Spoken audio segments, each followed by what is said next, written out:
Hello and welcome to today's lesson. Today we are going to be practicing some of the sounds that we learn in school. Now I'd expect you to know all of these sounds. We're going to start really easy and we're going to get harder as we go on.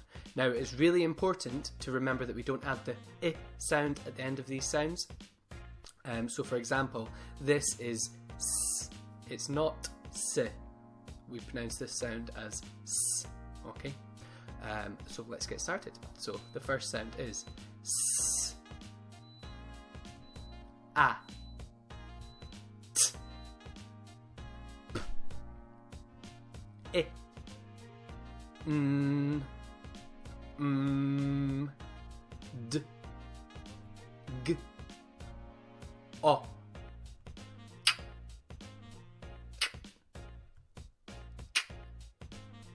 E, A,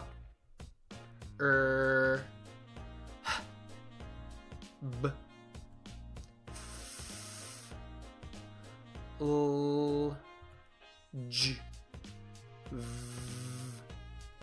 W, X, Y, Z, Qu, Qu. Okay, so there are some sounds for you to practice at home. Now remember, it's really important you don't add the I sound afterwards. So for example, if I was spelling the word cat, I would sound it out as at, cat.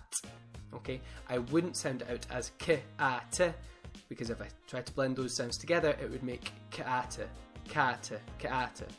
That's not a word that we recognise. So remember, it's really important not to add that I sound afterwards, such as si or t. It would be s and t. Okay, well done, super job. Keep up the amazing work. If you are watching this on Google Classroom, I hope that you're having a fantastic day, and if you're watching it on YouTube, then please remember to like the video and to subscribe as well. Cheers, have a good one, bye.